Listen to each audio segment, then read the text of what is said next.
ఇదంతా కూడా మాకు వచ్చిన గొప్ప అవకాశం. ఈ అవకాశాన్ని ప్రజలకు ఉపయోగించాలనేది మా ఆలోచన. అదేవిధంగా ఎన్నికల్లో ఇచ్చిన 6 గ్యారెంటీలలో మరో 2 గ్యారెంటీలను 27 తారీఖు నాడు సాయంత్రము ప్రారంభించబోతున్నాము.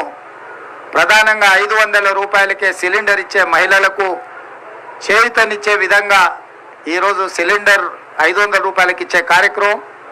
రెండవ కార్యక్రమము పేదవాళ్లకు 200 యూనిట్ల వరకు తెల్ల రేషన్ కార్డు ఉన్న ప్రతి పేదవాడికి ఇంటికి ఉచితంగా విద్యుత్తునిచ్చే కార్యక్రమాన్ని ఫిబ్రవరి 27 తారీఖు నాడు సాయంత్రము ప్రారంభించబోతున్నాము. ఆ కార్యక్రమానికి శ్రీమతి ప్రియాంక గాంధీ గారు కూడా హాజరు కాబోతున్నారు.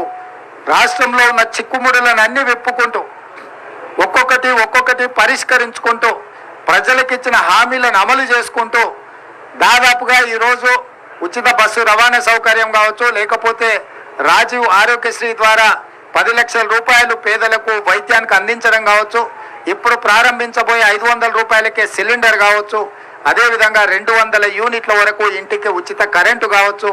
మేము వచ్చిన 60 రోజుల్లో 25,000 ప్రభుత్వ ఉద్యోగ ఖాళీలను భర్తీ చేసినాం.